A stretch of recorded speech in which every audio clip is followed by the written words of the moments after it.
Hello and welcome to Roanoke Hobby and Electronics. In this video we're going to spend a little more time talking about soldering the header pins to the Pi Zero. In the previous video I went over some of the details, but it didn't actually record the actual soldering process, and I thought it would be nice for the beginner to actually show the entire process and maybe talk a little bit about the technique and maybe a couple of tips here and there on getting started with soldering. So to start off with, if you don't already have one, you're going to need a soldering iron, and this one's not been plugged in yet. Of course, obviously, you want to be careful with these. They get hot, and these particular soldering irons are called finger burners for a reason. It's very easy to get your fingers up here in the area where you're going to get a nasty burn if you grab it anywhere past the handle here.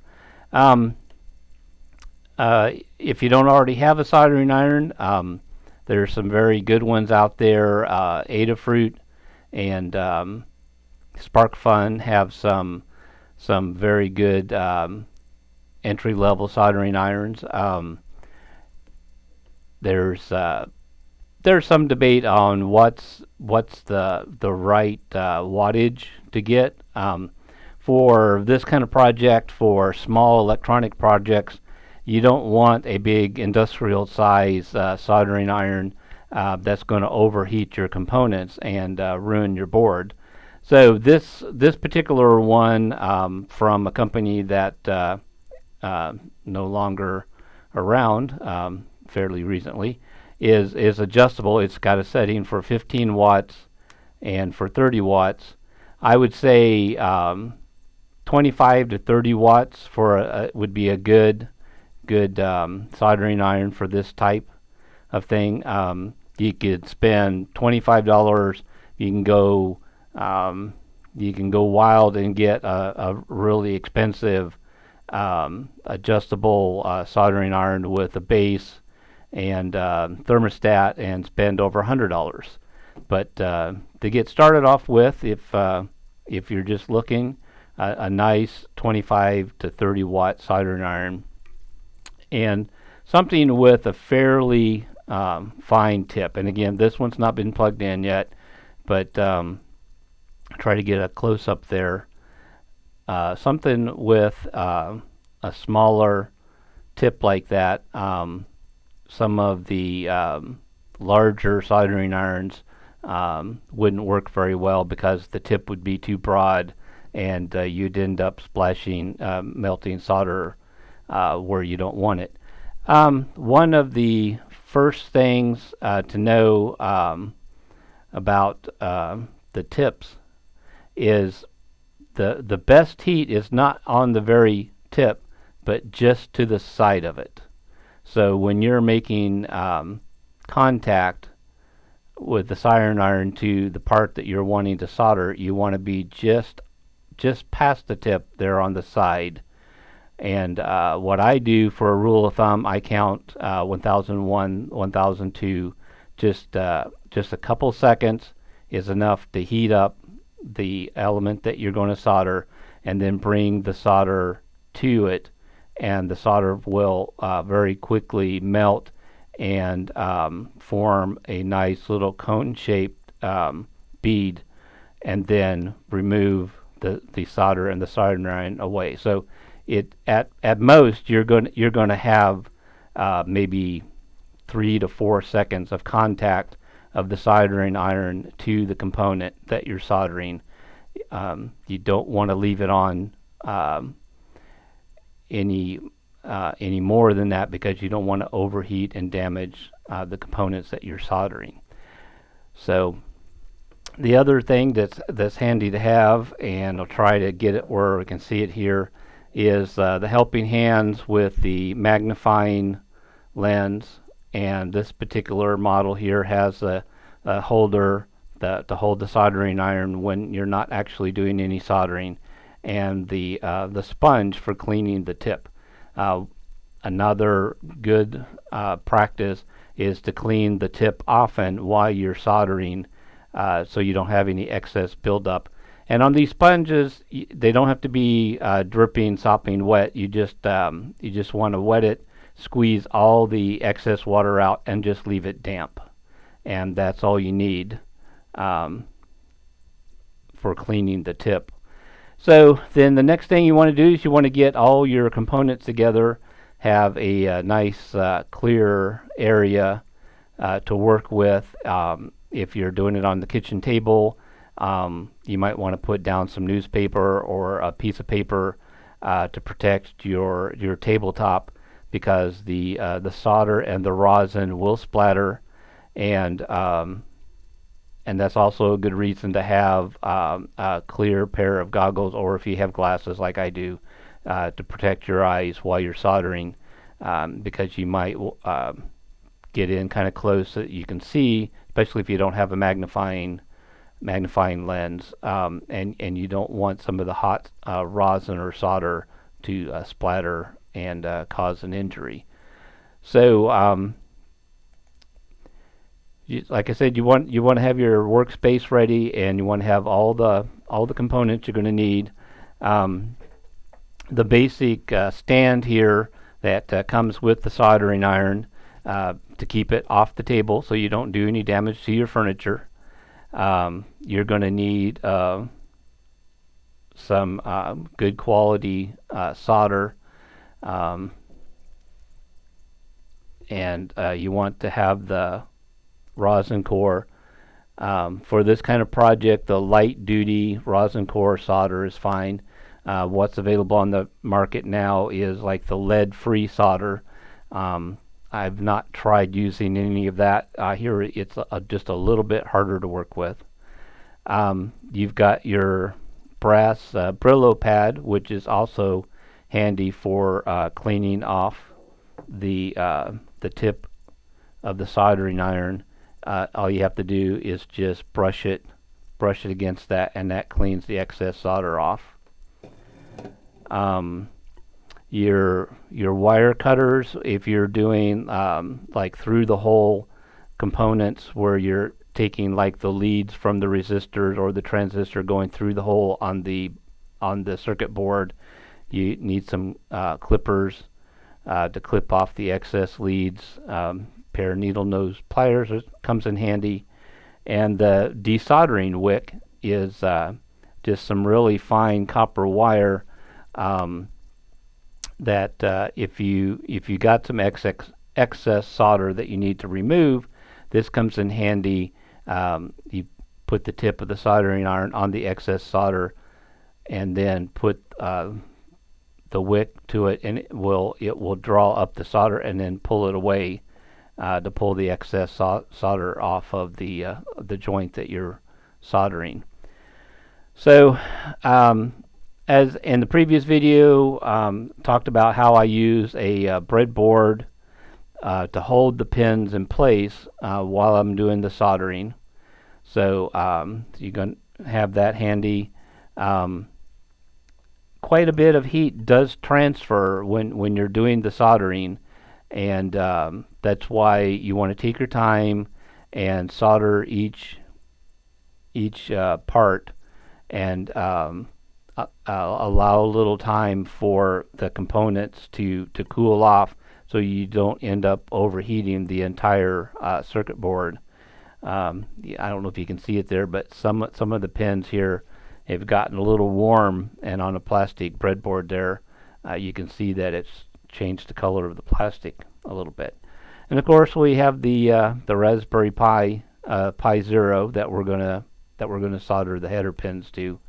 If you're never soldered before, it might be a good idea to look into Adafruit or SparkFun. They have some nice kits to begin with, small projects where you have to solder the components to your circuit board, and give you something to practice with.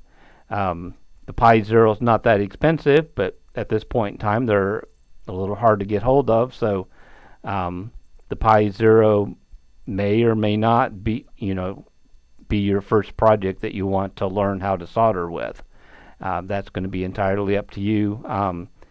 This is just a guideline, and kind of leave it up to each individual to kind of decide what level of complexity they want to try to learn with. So we're going to get my the work area ready here, and we're going to plug in the soldering iron and get it heated up, and we're going to go solder the header pins onto the Pi Zero. Okay, so we got the soldering iron plugged in. It's very hot, and I've got the header pins in the breadboard here to hold everything in place. See if I can show it there. The pins aren't all the way down flush into the breadboard. I actually have it up just a little bit to allow for the mini HDMI and the USB to have some space there, so that way the Pi Zero is fitting flush on top of the pins, and they're nice and even all the way across. So again, that takes a little bit of personal preference there, how you want to line that all up. But if you work with it a little bit, you do end up with the pins nice and straight and held snugly in the breadboard, though nothing moves around while you're doing your soldering. And I got my little Brillo pad here to clean the tip of the soldering iron up, and I'll just get a little bit solder on there. And I don't know if you saw that on the camera, but I already burned my finger, so the soldering iron is earning its nickname of being the finger burner. So we're going to start with the corners. We're going to get this corner here and this corner here soldered first to hold the pins in place for the remaining of the time. And I don't have a way to get an ultra close up here, but I'm just going to bring the tip up there, 1001, 1002, and bring the solder to the pin, and it melts very quickly and fills in the gap there. So we'll go up here to the other corner, 1001, 1002, bring the solder to it, and very nicely fills in. Again, don't have a very good setup here to do an ultra close-up, but you get a nice little cone shaped bead of solder there. Just takes a little bit. So don't want to drag this on forever, so we're going to go ahead and we're going to just go down the row, and we're going to solder the rest of the pins now that we've got the two corners to hold everything in place. I'll just take a quick little glance there. Yeah, everything's still lined up very nicely. So I wanted to go ahead and videotape the entire process so you can kind of get a little bit of a feel for the timing.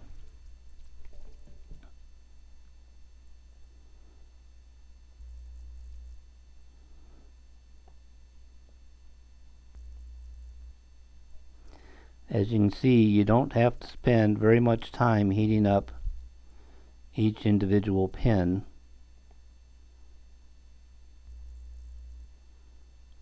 If you do have a soldering iron that is lower wattage, like a 15 watt, it may just take a smidgen longer for each pin to heat up. So like I said, there's a little bit of debate about what's the right type of soldering iron for this kind of work. And clean off the tip there. Let's get in a little excess build up.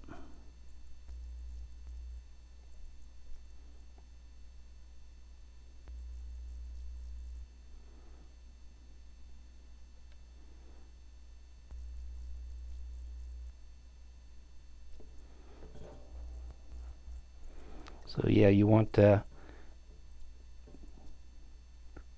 frequently just brush the tip off so you don't have any excess solder residue or rosin residue or solder.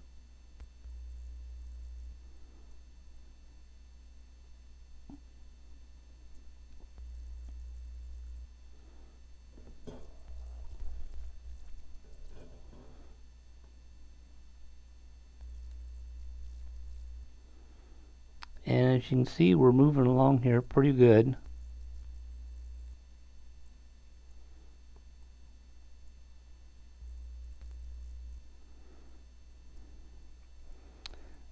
If I had planned this a little bit better ahead of time, maybe you should have had some entertaining background music to play. And I could always maybe dub that in later. And we got the first row done. Now we're ready. I'm going to reposition my piece of solder here. We're ready for the second row.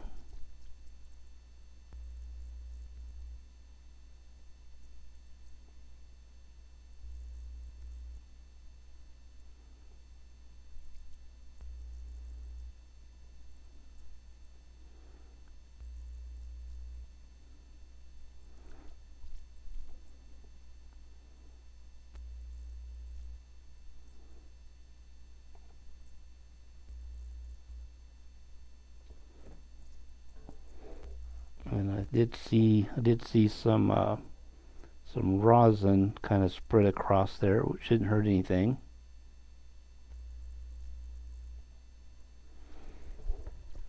Of course, what you do want to be careful with, you don't want to get too large of a glob of solder and then solder across more than one pin.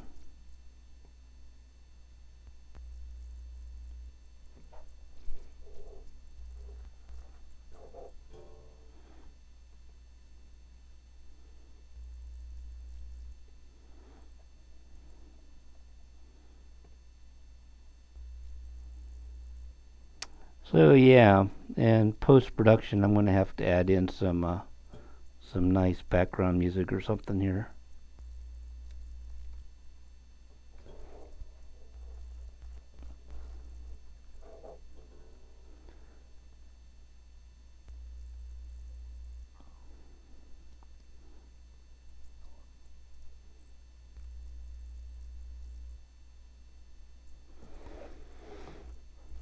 But the solder does a really good job of just flowing into the gap there.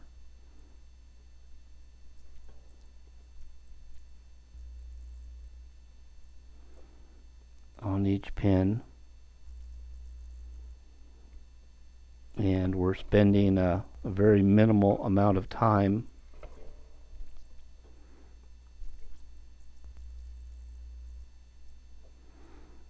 So the overall heat buildup on the board shouldn't be too bad.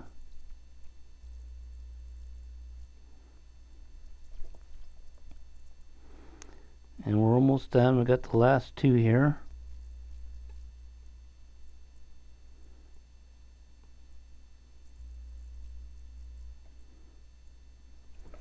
Okay, and there you have it.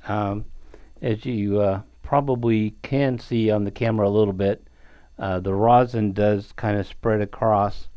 Uh, it's the flux that helps the solder flow in properly into each gap there, and we have successfully soldered the header pins to the Pi Zero.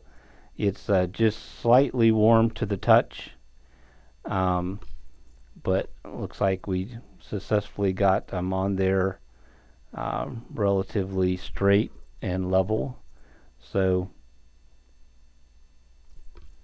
there you go. So that's soldering. Some basic tips on soldering, and like I said, maybe if for the very absolute beginner, you might want to pick up a small kit and get the feel of soldering before you try moving on to the Pi Zero. So thanks for watching. Be sure to stop by roanokhobby.info. Check out the blog. I'll post some links on there for some of the things that we talked about in the video, and be sure and subscribe to the channel if you'd like to keep tabs on when a new video is posted. And thanks again.